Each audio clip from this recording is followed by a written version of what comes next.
Good morning to you all and welcome you to our third webinar this week. It's not as sunny as it has been the last two mornings, a bit duller. And this morning I am joined by William Deasy, and William has just recently joined Teagasc as a vegetable advisor, and he's going to be providing technical support, training and agronomy information to conventional and organic production of vegetable crops. He's no stranger to this, with having 14 years experience in horticulture, working in a number of roles, including with the Department of Agriculture and also involved in a big EIP European project, also with the organic certification body of Irish Organic Association. So you're very welcome, William. Thank you very much, Elaine. Good to be here. I suppose the last two mornings we've had dairy and we've tillage, so we've horticulture this morning. And just talking to you beforehand, you're going to maybe give us a background into organic horticulture, maybe the steps to somebody that's listening here that might be thinking about maybe taking that step into conversion to organics, and maybe a lot of things when you're going organic or farming organically, maybe some of the production considerations that you have to take into account. So you're going to give us a whistle-stop tour. Certainly, Elaine. We're an ambitious program of topics, but we'll get through with a general overview of what you've mentioned there. Okay. I'll just get my slides up. And just before we start there, William, just as usual, use the question and answer function there. Put in your questions as we go along, and then myself and William, when he's finished, we'll have a chat and go through all your questions. So over to you, William. Perfect. Thanks very much, Elaine. Thank you very much, everyone, for joining the webinar this morning. As Elaine mentioned, I'm giving an overview of what's involved in converting to organic horticulture. The webinar itself is aimed at existing commercial horticultural growers who might be interested in converting some or converting all of their holding to organic production. The webinar is also of interest to tillage growers who may be looking to integrate some horticultural crops into their rotation, and also the webinar is of interest to farmers who may be looking to diversify and incorporate some horticultural production to a certain scale on their farm.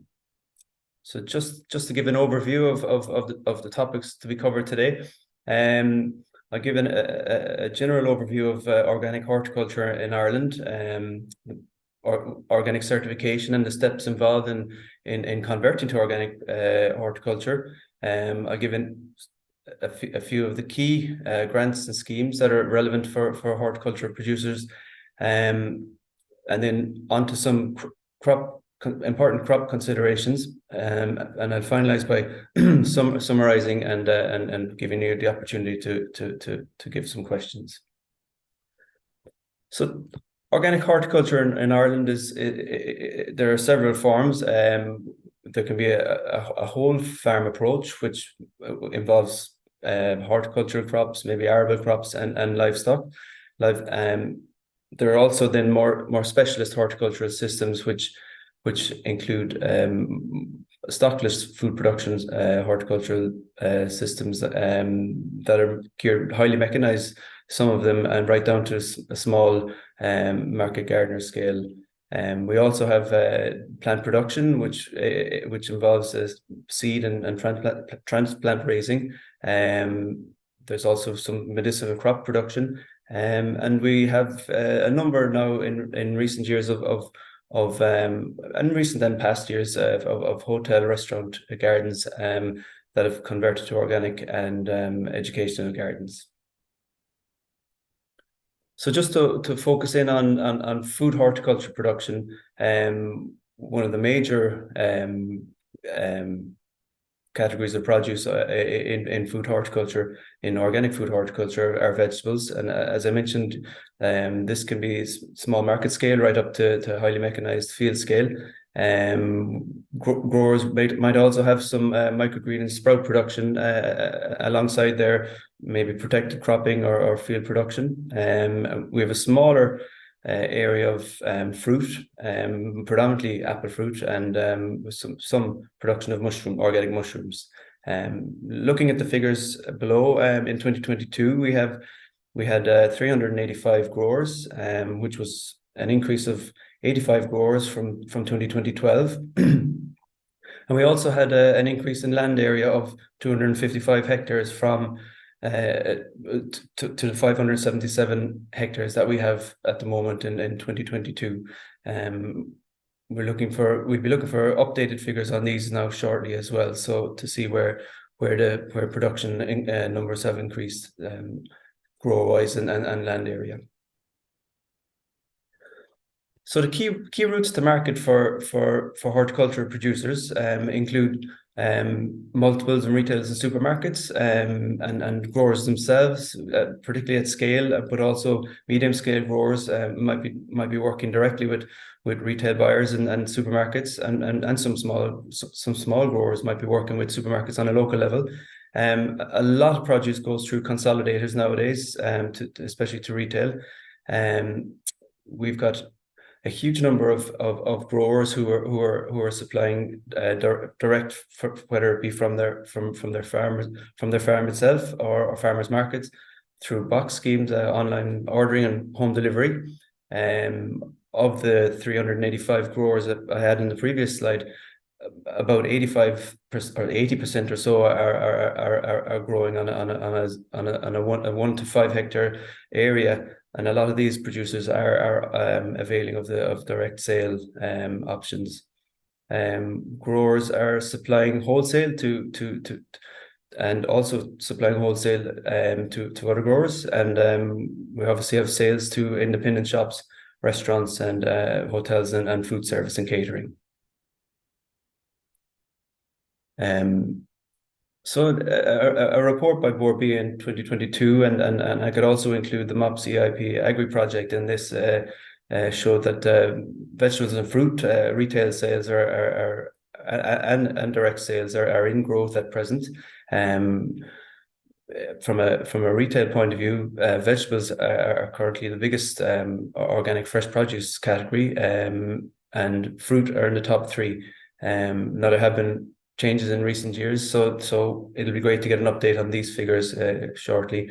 The retail value of vegetables comes in at 56.4 million, with a 1.4% year-over-year growth rate, and organic fruit come in at 29.5 million value, and again with a growth of 3.6. While significant, the figures are still relatively small in comparison to the overall total sales of fruit and vegetables in Ireland, which are in the region of 800 or 900 million euros in total. So the figures showed here include Irish grown produce and imported produce, and typically imported produce make up in the region of 70%, and it can be a little bit higher for certain products, for certain produce like fruit. And the fruit sales typically at retail level are made up of sales of exotic fruit more so than other fruit. So what's not included in the figures presented here are the value of direct sales, and those direct sales would include Irish grown produce and imported produce, and they can make up a significant value. So overall, the reports mentioned here highlight the opportunities that exist for import substitution and local and short food supply chains. So furthering on from that, some of the same work identified a number of crops that are particularly for retail level that have opportunities for scaling up and production in Ireland for import substitution, and these include some key crops, key field crops for the likes of carrots, broccoli, and potatoes, which there's a reasonably good supply of at present, right through some protected crops and top and soft fruit crops. And of course, we have a range of specialty niche vegetables and fruit crops that flow through other sales channels to restaurants, etc. So just to flag up some developments recently for organic producers.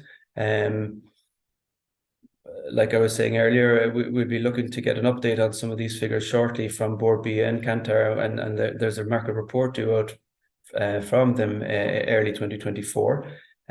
Board BA have just recently launched a significant campaign, for a promotional campaign called More Organic, and this was launched in November, and it runs over a 3-year period to develop and promote Irish organic produce. There's a national organic strategy due out early in 2024, and this year the national strategy for horticulture was launched, which identifies key strategic areas and action points for horticulture in Ireland, including organic horticulture through all the scales, down to from large scale down to small scale growers. So they're well worth the read and to keep an eye out for in the coming months. So as many of you would be well aware, organic production is based on some key principles, and what I've done here is I've pulled out some of the principles that are most applicable to crop production, and I'll just read through.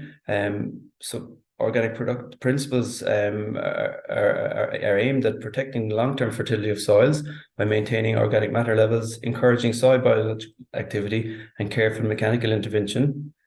They provide crop nutrients indirectly, keeping external inputs to a minimum, using relatively insoluble nutrient sources made available to plants by the action of soil microorganisms. Nitrogen self-sufficiency through use of legumes and biological nitrogen fixation, effective recycling of organic materials, including crop residues and livestock manures, and weed, disease, pest management using primarily crop rotations, natural predators, diversity, organic manures, resistant varieties, limited thermal, biological, and chemical intervention.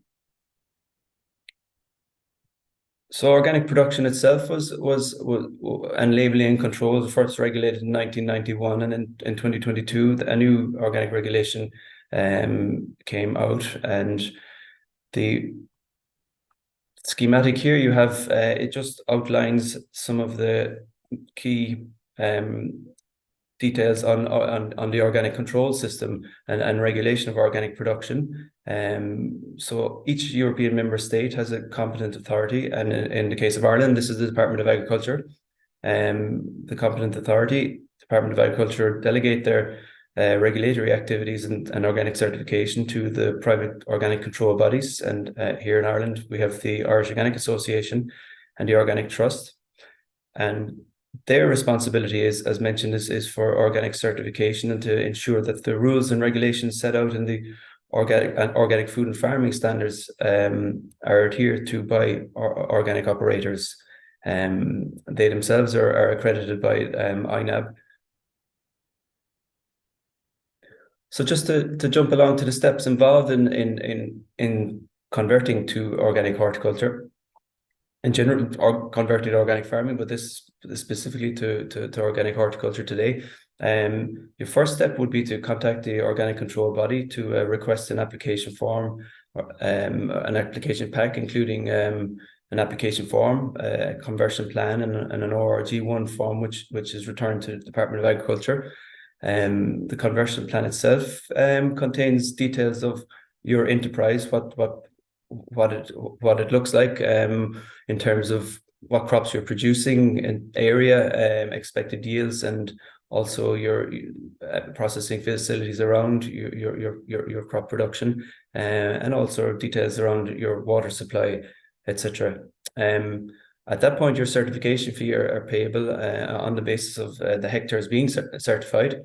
And it's important to note that under the regulations, you can split your conversion or your holding into organic in conversion and non-organic areas, but they have to be certainly separate and easily identifiably separate from each other and financially and managed in a separate way.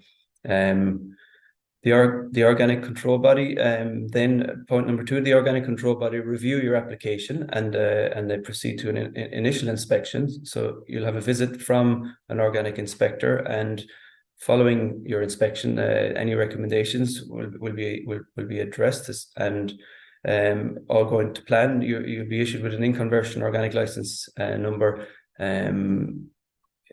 all going to plan, as I say, and successful. So horticulture itself has a 2-year conversion period.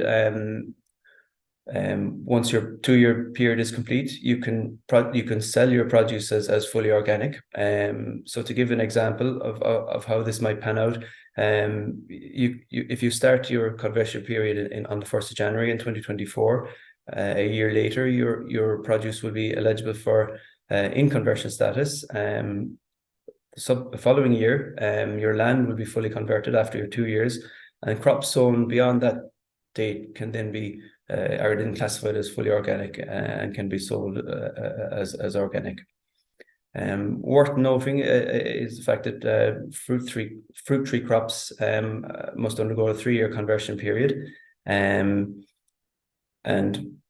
there are conditions in which you can reduce your conversion period, and that can be quite specific to the standards, but also it's worth contacting your OCB to discuss your situation on reducing conversion. So beyond your conversion period, you're continuing on as an organic grower. You renew your license annually, and pay an annual fee. Your license will be reissued on an annual basis, and part of that would involve an annual inspection from an organic inspector, and you might be selected for unannounced inspection or sampling also.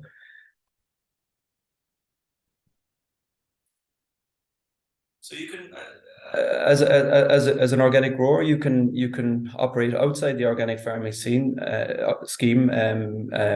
and you can be fully licensed and selling your produce, everything organically. But there are benefits as such to joining the organic farming scheme, and huge benefits, particularly in the early years during the conversion period. And so at present, the organic farming scheme is open until the 8th of December. You as an organic producer, you will have registered as an organic operator with the organic control body, and for the scheme you need to have completed an approved 24-hour QQI level 5 organic farming principles course with either Teagasc or the National Organic Training Skill Net. So, and the next step involved will be to apply to the Department of Agriculture to join the organic farming scheme, and this is done by submitting an organic farming scheme application online at AgFood, either yourself or with the assistance of an advisor. You must declare your land parcels as in conversion or organic, depending on your BIS application. And one key criteria is that the horticulture producers need to have a minimal area of 1 hectare. But the Department of Agriculture will consider producers who are operating below a hectare commercially. So the rates of payment for the organic farming scheme currently, if you're at the scale of 1 to 70 hectares, your first 2 years you'll receive 800 euros per hectare. And beyond that, over the course of from year 3 to the end of the 5-year scheme, you'll receive 600 euros per hectare. Where at a larger scale, over 70 hectares, you'll receive 60 euros per hectare on the first 2 years, and this will be followed by 30 euros per hectare from year 3 to 5. And an important addition here is the participation payment of 2,000 euros on the first year of your conversion period, and 1,400 euros per annum thereafter. So just to mention some of the other key schemes for organic farmers and growers, You have the Organic Capital Investment Scheme, TAMS as such, for on-farm investments. And again, an application was made through agfood.ie. And this scheme allows you to get grant assistance of 60% on pre-VAT price of your investment. There's the Organic Processing Investment Grant Scheme, which is for off-farm investments related to your processing and quality as such, and pack house facilities, etc. So this can amount to 40% of grant assistance for on your pre-VAT price of investment. And just some other schemes. I mentioned the VIS scheme. These are key annual schemes that are the building block for a lot of other schemes as such. The BIS and the eco schemes are applied around the same time. As being part of the organic farming scheme allows you priority entry to the acres scheme, and you can also apply for support through the agroforestry grant. Open at the moment is the scheme of investment aid for development of commercial horticulture sector, and this runs until the 15th of December. This scheme it might well be very useful for organic horticulture growers, especially where the specifications of the investment they wish to make through the Organic Capital Investment Scheme might exceed those in the reference cost list. So the commercial horticulture grant allows you 40% grant assistance on a pre-VAT price, but you need to make a €10,000 excluding VAT and a minimum investment to successfully apply for this grant application. So then we have some other intermittent schemes. Just recently closed was the Horticulture Crisis Fund. Again, there are criteria associated with these in terms of area, and you must have made a BIS application on the year of the scheme. And previous to the Horticulture Crisis Fund was the Horticultural Exceptional Payment Scheme. Just one final scheme that a lot of producers, particularly supplying into the retail outlets, are required to be part of is the Borbia Sustainable Horticulture Assurance Scheme. So this is very much market dependent, and there might well be other quality assurance schemes that you have to consider depending on which supermarket or retail outlet you're supplying.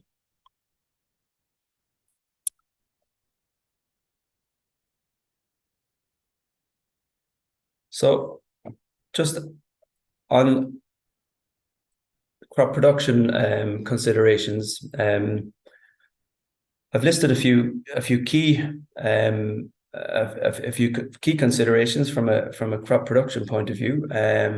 First on that list, and critical really would be accessing the market, or having markets to supply your produce to.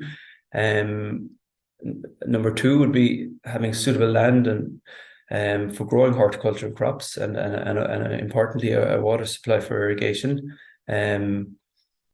Obviously, it's been a very mixed year in terms of rainfall, but certainly earlier in the year, irrigation was a valuable item to have, and not so much later on in the year.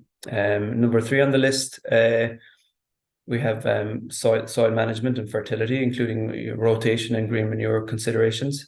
Crop planning comes in at number four.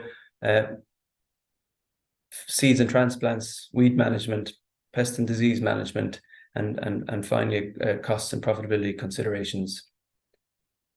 So just to focus in a little bit more on accessing the market, it's important, especially at any point, but especially early on, to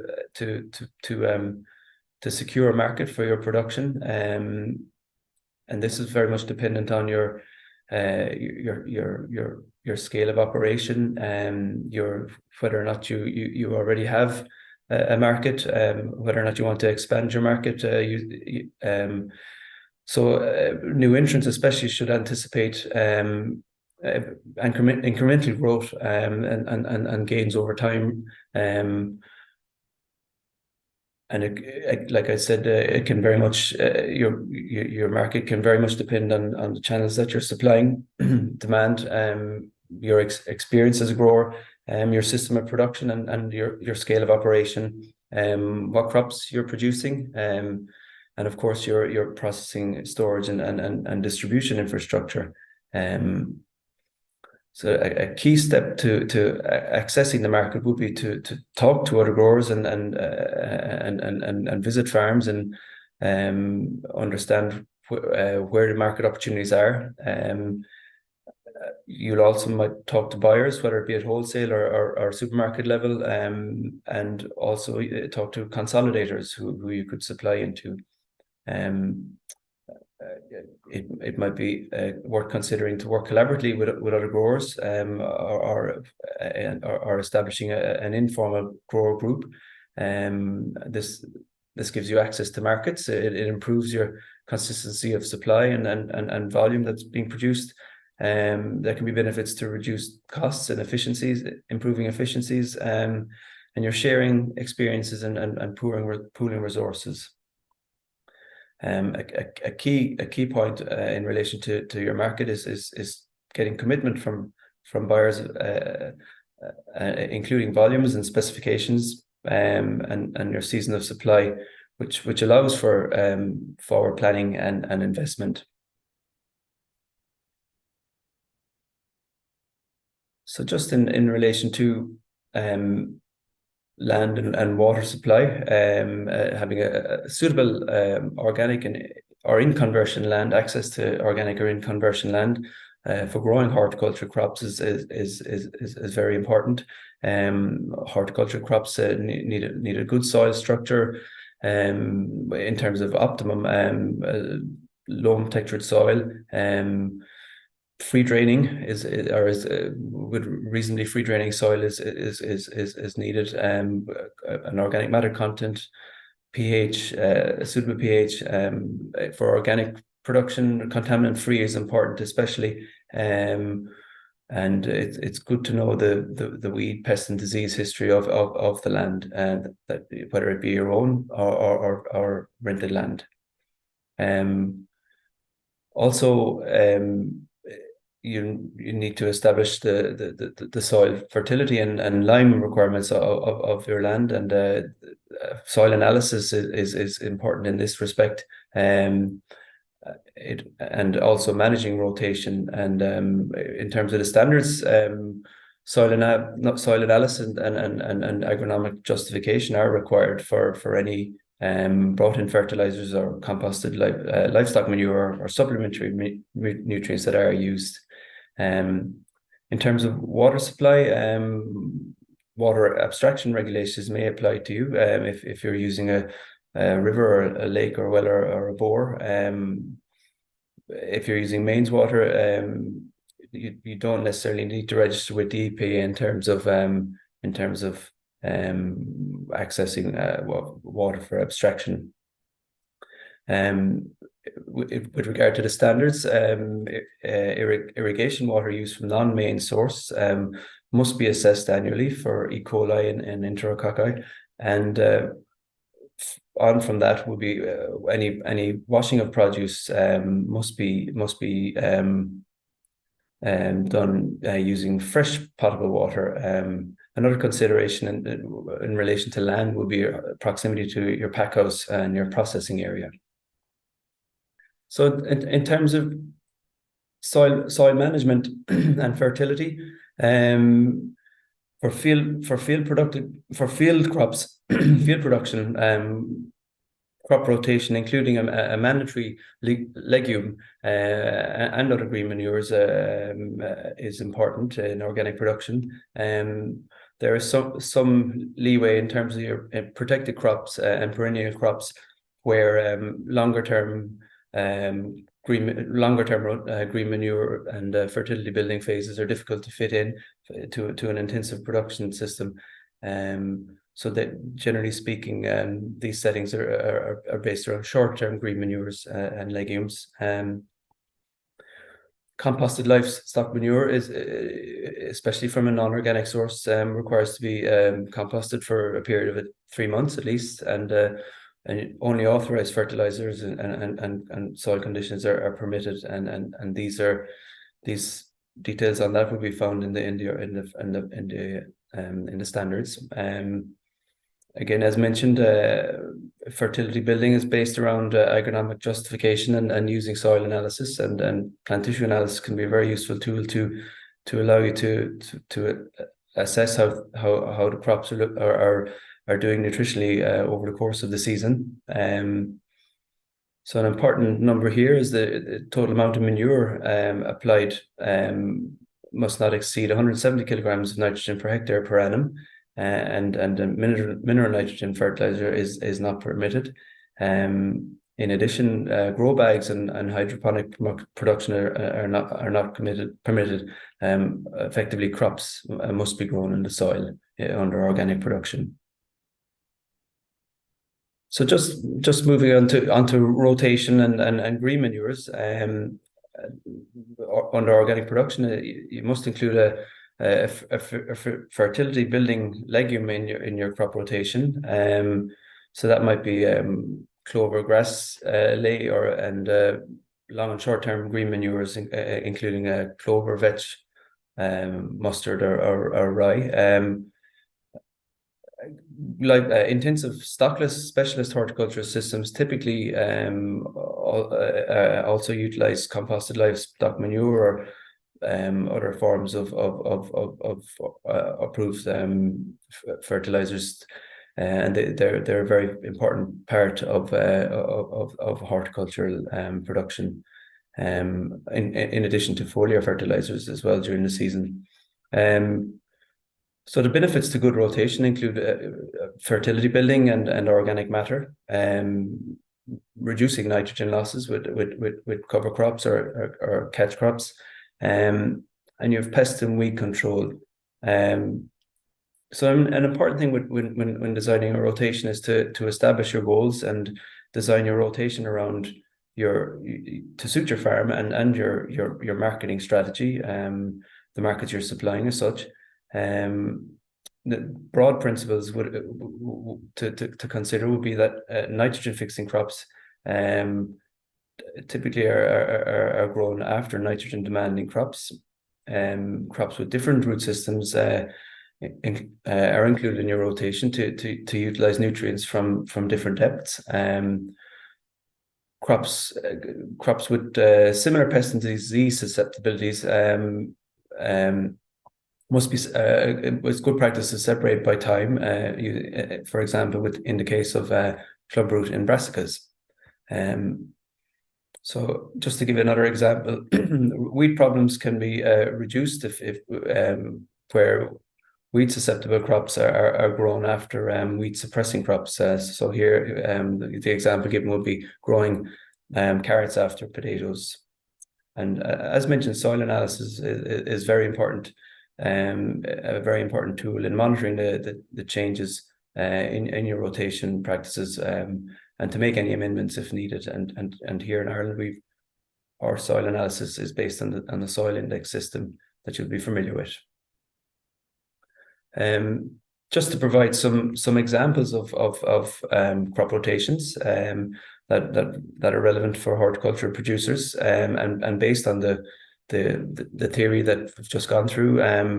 The first example includes fertility building, 2-year fertility building phase, followed by nutrient demanding crops such as potatoes and brassicas.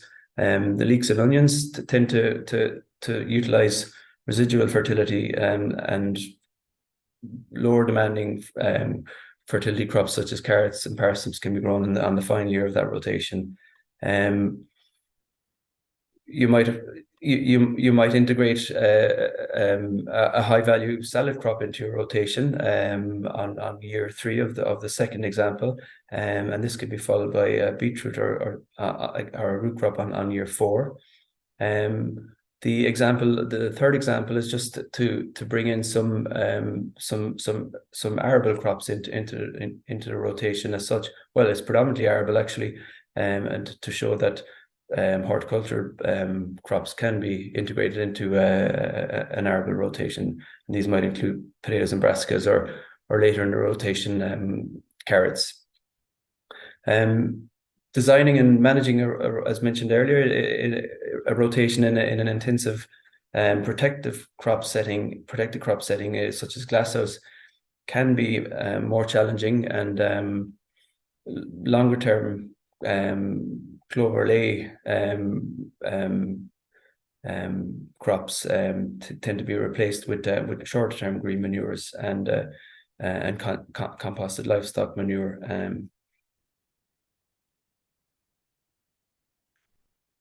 So just to discuss the importance of crop planning as a key consideration. Again, crop planning is vital for your crop rotations, but also it gives you an idea of what crops and varieties to be grown and for the markets that you're supplying. And this can vary whether or not you're field or protected cropping, or you're seeking early or mid-season late varieties. But ultimately, you're trying to extend the season of supply for as long as you can. So that would be through variety selection and the use of protected cropping, and is site dependent as such.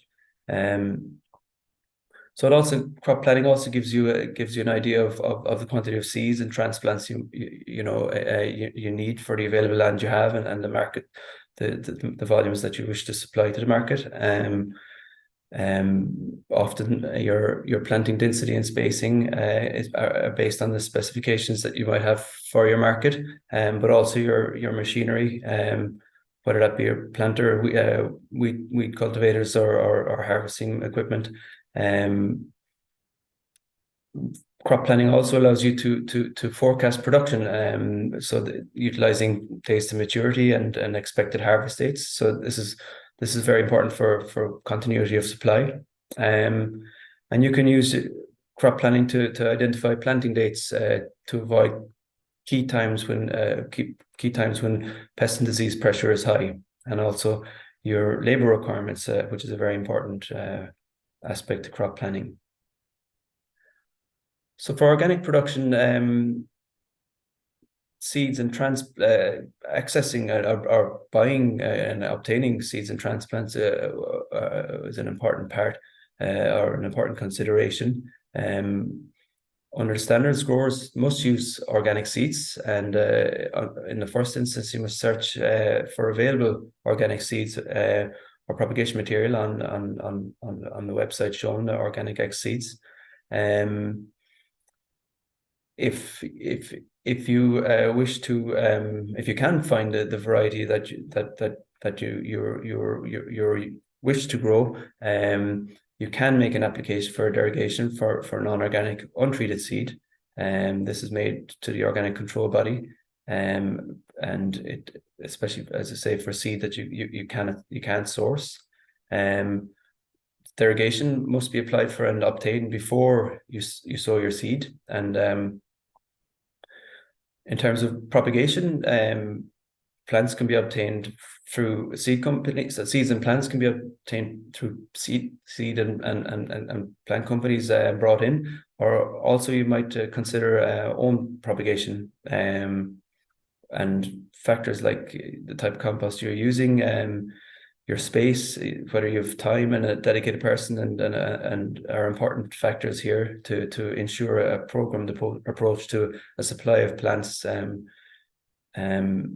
as I say, if you're bringing plants in, they need to be produced for, by an organic certified organic plant raiser, using organic seed and compost. So another consideration is weed management.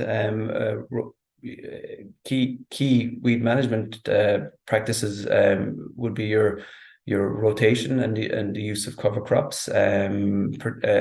Generally speaking, soil is rarely left bare. Your timing of incorporating a cover crop can dictate your planting times as well. So these are important considerations. Variety selection is important in terms of for weed management, for in terms of vigor and competitiveness against weeds. You have the option of pre-sowing cultivations, such as the stale seedbed technique, and if you're using transplant, they tend to establish quickly and are more competitive against weeds. Some smaller producers utilize a no-dig approach, and biofilm and plastic mulches are great for certain crops. So just to mention a few pre and post emergence operations, using tine-harrow or row cultivation and flame weeding is an important tool in terms of weed management for under organic production. Manual weed management is highly labor intensive, and just to say that synthetic herbicides are not permitted under organic production. For pest and disease management, a key element is preventative, a preventative integrated approach to how you're managing your weeds. Knowledge of the field history and your local conditions are important.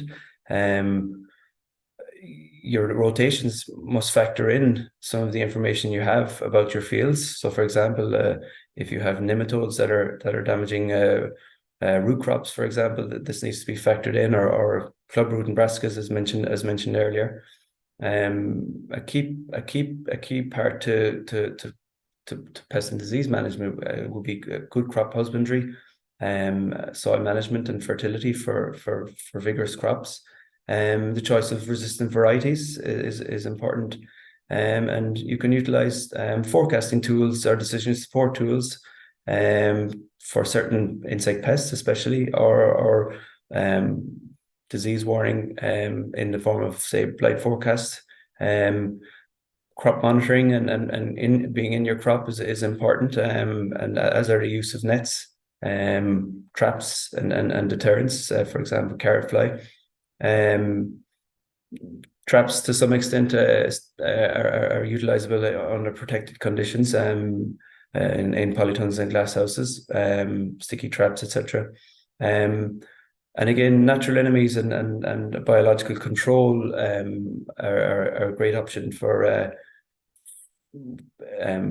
assisting with pest and disease management. And there are some well-established biological control agents, particularly for protected crops. And we're seeing field crops. We're seeing some biological control effective in field crops now as well, which is a bit more challenging environment to establish populations in, really.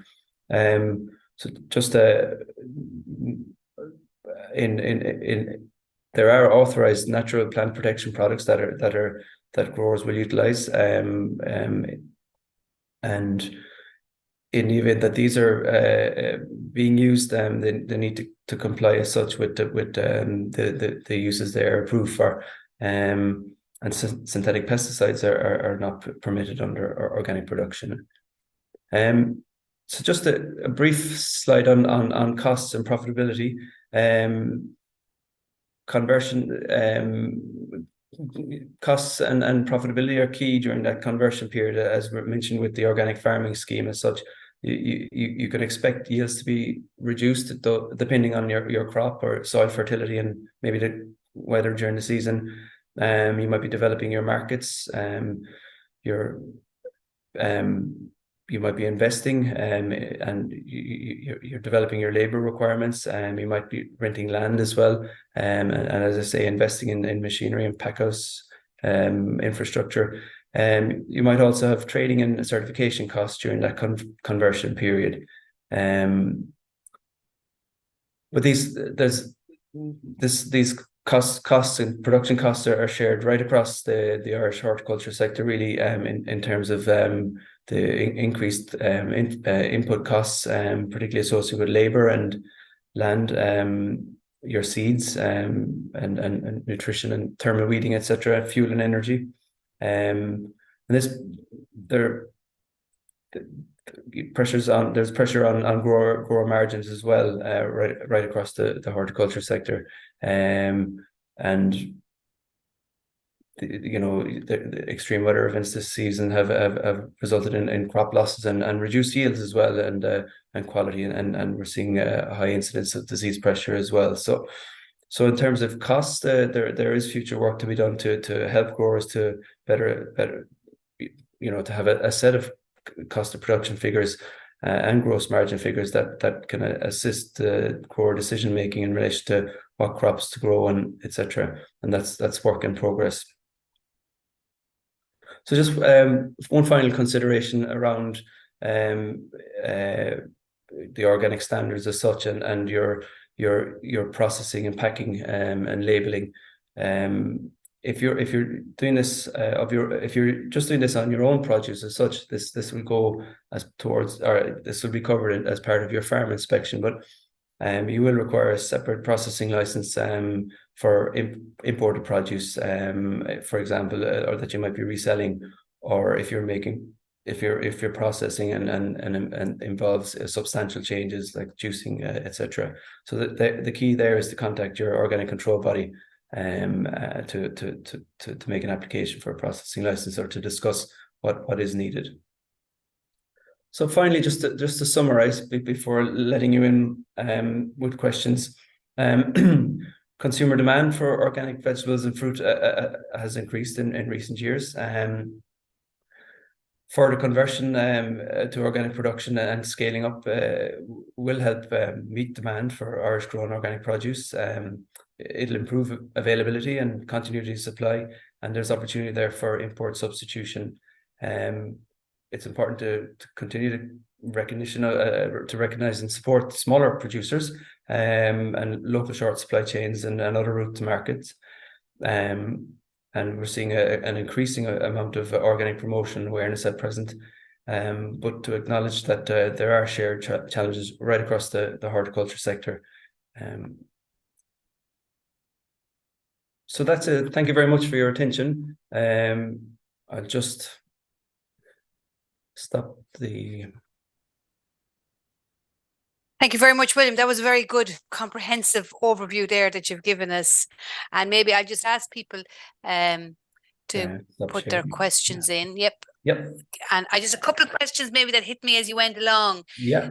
Maybe we all know, when your control of pests and diseases in organics, there's nothing out of a can or a bottle. So have you some examples? It's a question we often get, of successful biological controls on outdoor field crops. Have you any examples of those? There would be a few examples, Elaine. I think I was mentioning there in the presentation that there would be very well established biological control systems for protected cropping, especially.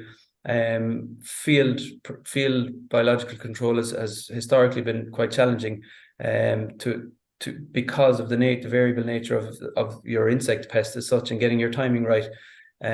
So I suppose one reasonably successful biological agent would be entomopathogenic nematodes for carrot fly, and these would be soil applied nematodes that can reduce to some extent reduce the damage that carrot fly does to carrot root crops. So these will be applied in solution as such over a course of a period of time, make several applications, and by and large you're seeing 6 or 10%. Trials are showing that there's some reduction in carrot root fly damage using that particular biocontrol agent. But it's part of an integrated approach, and you might have deterrents in the field as well, or crop netting, or in the case with carrot fly, applications of garlic as well is very effective, So it's part of an integrated approach. It's very difficult to have one particular So it's a combination of It's a steps, combination, really. exactly. Yes. Yeah, Yeah. Yeah. yeah, Yeah. Yeah. yeah. Maybe just, and you spoke there in organics. Of course, we're farming to a set of organic standards, and maybe where just considerations for growers have to think about in relation to compliance and that. What examples where they need to think about, am I compliant, am I not compliant? The common considerations there as regards the whole area of compliance. Yeah, I suppose as you say, Elaine, compliance is a big feature of organic certification, and part of that is your annual inspection. So you can have I suppose to some extent you can have a range of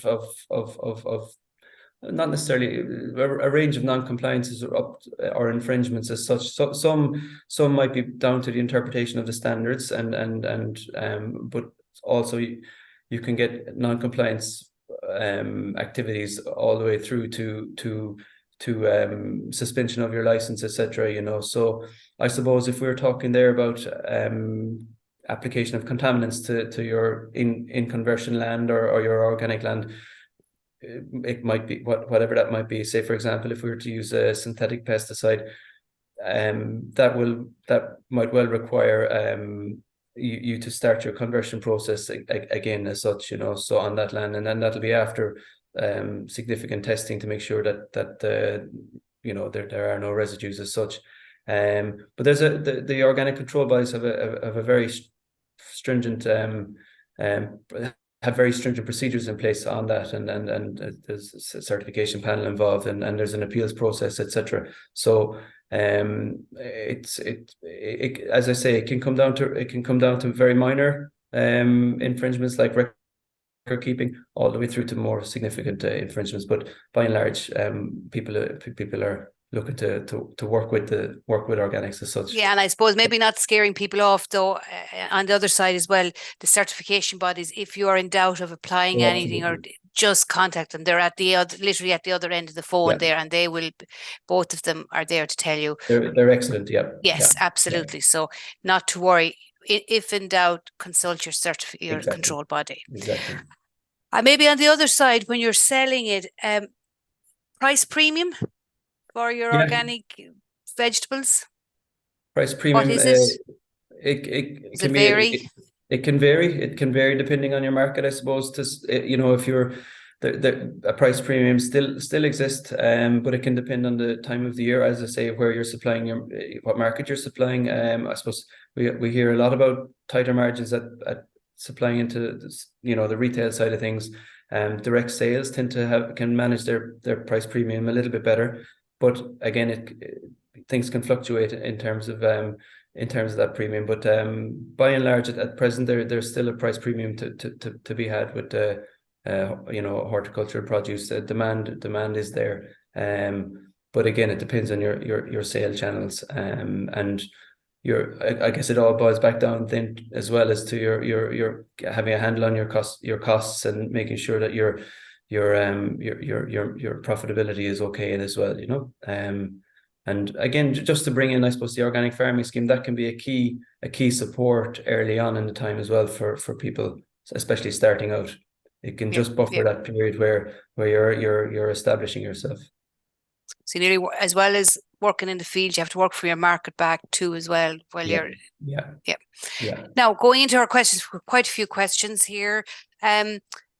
Just coming maybe back from the certification body, the governing body, what should you expect from an inspection from the organic controlled body? So what do you be inspected on? Maybe an overview. Well, what typically you'll have a visit to your holding as such, and as part of your I suppose as part of your activities as such, you'll be issued with a record book when you're granted your license, and that record book is a key part to your compliance work. Your own keeping track of your own records, and that record book will be planting and yields, etc. So organics is based around that balance between inputs and outputs as such, and it's mirrored really in your record keeping. So You have to keep track of your sales as such. And again, all of your inputs, you know, so from seeds through to all of your applications need to be maintained in your record book, and also your invoices, etc., for materials brought in. So to deal specifically with the question there, what that looks like really is that when an inspector arrives on your holding, you effectively show the inspector around as such. You walk around with the inspector, and at a point you're going through your record book then, and there's a reconciliation done on your, you know, on your inputs and outputs, and also there's a check on, let's say for example, that you're compliant with your 170 kilograms of nitrogen per hectare per annum as well. So if you're using manure or poultry pellets, etc., all of those add up to that final figure of 170 kilograms of nitrogen. So it's all about keeping the records over the course of the season, and then after your inspection as such, you may or may not have recommendations to address the findings from the inspection, go back to the certification panel as such, and all going to plan and all successful, you'll be reissued with your license then, you know. So yeah, well, I suppose what you're saying is just keep like we used to years ago at home. My mother used to get a biscuit box or something like that. She used to put all her pieces of paper, keep everything, all your records, and you have a booklet, and they'll be looking at all of that, like, and they also will be walking. But again, I suppose it's nothing to be scared of or anything like that. If you keep everything and have it, and you do get time to pull all your paperwork together, they do give you your inspector at the annual inspection, don't they, William? You do. They'll contact you, and you're contacted in advance, and to be honest, there is scope for there will be a point as well where your operations might be bigger than the capacity of the record book to some extent. So you can have your own crop management, or sorry, your own systems as well. But fundamentally, you need to be keeping track of your records under the same headings as such, you know. But yes, so because many of the records you'll be keeping anyway, so you just exactly. But there's a lot of common ground now between organic records and records that you need for schemes, for, you know, people are starting to become well used to record keeping now as well, you know. And of course, the question here, there's a fee for all of this. So have you any idea what kind of an annual fee would there be for this organic certification? Well, again, I can't give a specific today, but it'll be based on your area. And for example, if you've got a processing license there as well, that will feature as part of your fee.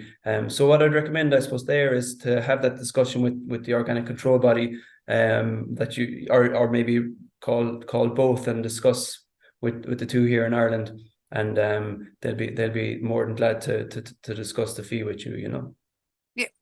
Just now, a question maybe in relation to the definition of, you talked about how does the Department of Agriculture define a commercial horticulture farm? Number one, what's their definition? I suppose it's a very good question. Very often, that's a very good question, actually. You know, typically for some of the schemes, you know, when you look at there'll be a definition of area of production. For commercially viable, very often, if you're talking about schemes, for example, maybe a feasibility plan might involve your latest set of accounts. So a lot of that judgment is made on accessing your financials as such, you know. So see your output and all this, what exactly it's what your enterprise is worth. And maybe that feeds on to the other part of this person's question is, how do you know, the way you said that if you have less than 1 hectare of horticulture, you can still apply for the organic farming scheme, and they're just wondering, what does the department require? So you're really answering it there. What records would they need to see that as? Yeah, it would be your accounts as such at that point. If you're coming in, you know, if you don't meet the 1 hectare criteria, it would be your accounts, and you're associated with your enterprise as such, you know. Yeah, and maybe just another person who just made the comment about the access to the slides. Yes, Martin's in the background recording it, and all will be available after Definitely. next week. It'll Yeah. be up on the system, so it'll be available. Just another question here. Do you have to be part of the Sustainable Horticulture Assurance Scheme if you want to farm horticulturally, organically? You don't have to. It very much depends on the markets you're supplying. So it can be hugely advantageous to be part of the quality assurance scheme. It's a real addition to your to the organic logo as well in that sense. But very often that'll be for example, if you're supplying direct and you have a box scheme, or you might be supplying local restaurants, or you might not necessarily have a requirement to go through the auditing process for the quality assurance scheme. Now, where it can be very useful to be board BA quality assured would be for accessing schemes and grants. But again, the department will take into account the nature of your business, the markets you're supplying when making a decision. So no, there's no requirement, certainly not under organic production, and even outside organic production, there's no requirement. It's very much market driven. But it's a quality assurance scheme, and it's a great scheme to have on your label. It's another label for you to have on your And there is quite a bit involved in the quality assurance scheme as well. So it's not something to take lightly as well, and in terms of preparation and things. So. Now, totally different question in relation to why is hydroponics not allowed in organics, William? I suppose hydroponics. I suppose that one of the key principles of organic production would be that the crops or plants need to be making contact with the soil as such. That, I suppose, those are the fundamental principles, and there hasn't really been a change in that. It is a topic that's discussed quite often, and in terms of, like, if you look at organics across the globe, there are certain outside of Europe, there are certain areas that hydroponics have crept into organic production, but certainly within the EU, it just isn't. It's just not permitted, and it goes back really to the principles as such, and the holistic approach to organic production. And so it's not necessarily an argument of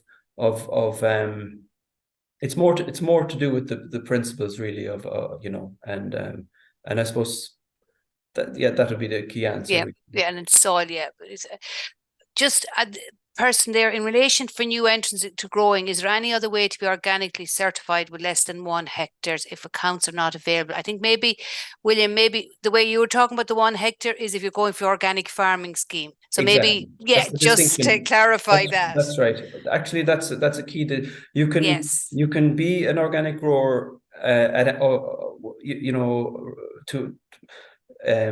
without being on the organic farming scheme, and you can be an organic grower to pretty much any scale, but at the same time, and be certified as well by the certification body. No, there were I'm led to believe there were changes in recent times around very, very small organic horticulture production, as in very small kitchen gardens, etc. Like, while you can still be organic, that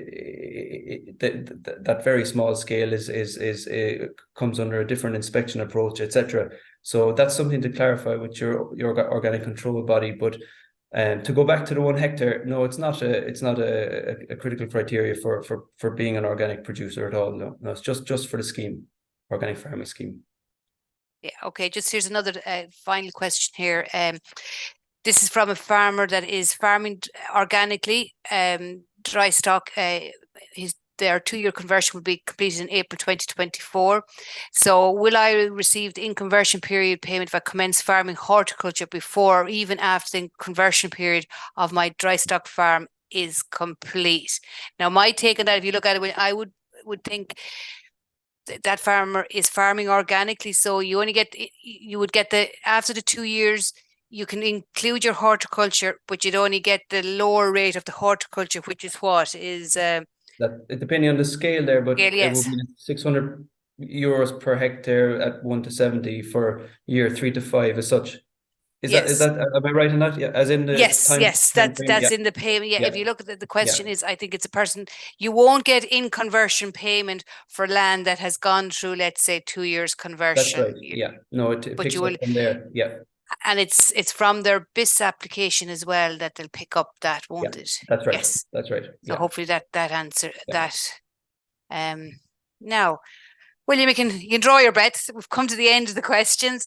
On my behalf, I'd like to say thank you very much, William. You've given us a very good overview with a good group here and a good lot of questions. So thank you very much for your time. And as you said, you're available offline there if anybody wants to contact you directly. Absolutely, yeah. You'd be more than welcome to get in touch with any questions or queries as well, in relation to the presentation today.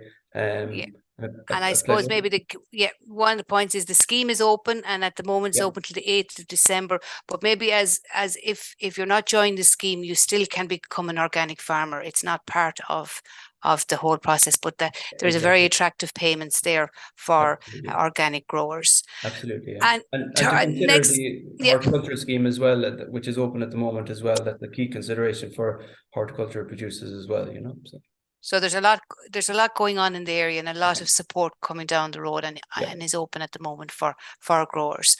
Okay, William, thank you. And also I can't forget the man behind the scenes, thank Martin as well for keeping us online for the past just over an hour. Thank you, Martin. And last but by no means least, I'd like to thank yourselves for joining us, and hopefully, as I say, every day is a school day, and that you know a little bit more about organic horticulture. And just to say, the 3 webinars that we've had this week from Joe, Martin and William are all recorded and will be all up on our system early next week. So take care, everybody, and the very best of luck. Okay, bye-bye.